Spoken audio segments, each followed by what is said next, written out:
తెలంగాణ భాషా సాంస్కృతిక శాఖ సౌజన్యంతో తెలంగాణ కళావేదిక చైర్మన్ దరువు అంజన్న ఆధ్వర్యంలో భారత రాజ్యాంగం ఆవిష్కృతపై వర్క్షాప్ నిర్వహించారు. డాక్టర్ బిఆర్ అంబేద్కర్ భారత ప్రజల అభ్యున్నతికై రచించిన రాజ్యాంగం పూర్తి స్థాయిలో అమలు జరగడం లేదని కార్యక్రమంలో పాల్గొన్న కవులు, కళాకారులు అన్నారు. రాజ్యాంగం పూర్తి స్థాయిలో అమలు జరిగితే సమానత్వంతో కలిసిమెలిసి ఉండేవారని, కులాలు మతాలు అంటూ ఘర్షణలు జరిగేవి కావని తెలిపారు.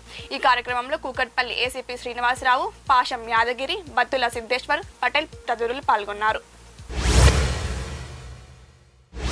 ఎందుకు గుర్తు చేసుకోవాలంటే మన రాజ్యాంగం అద్భుతమైన రాజ్యాంగం, చాలా బాగున్నది. కానీ అమలవుతున్నదా? ఎక్కడ అమలవుతున్నది?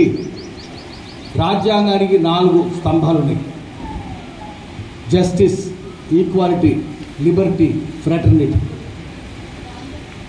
అందరికీ న్యాయం జరగాలి. న్యాయం, ఈక్వాలిటీ సమానత్వం, లిబర్టీ స్వేచ్ఛ, ఫ్రాటర్నిటీ సోదరభావం. వచ్చినాయి ఇవన్నీ? జస్టిస్ వచ్చిందా?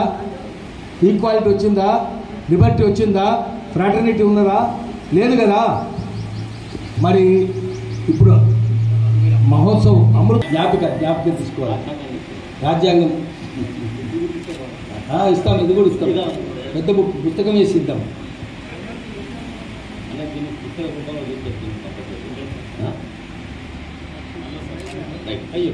లేదు ఏం తీసుకొస్తాం.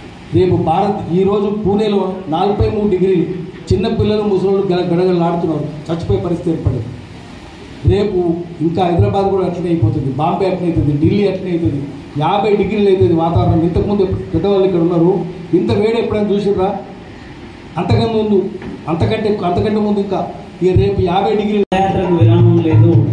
అడుగడుగున బీసీ రాజ్యాధికార నావనేసుకొని బయలుదేరిండు.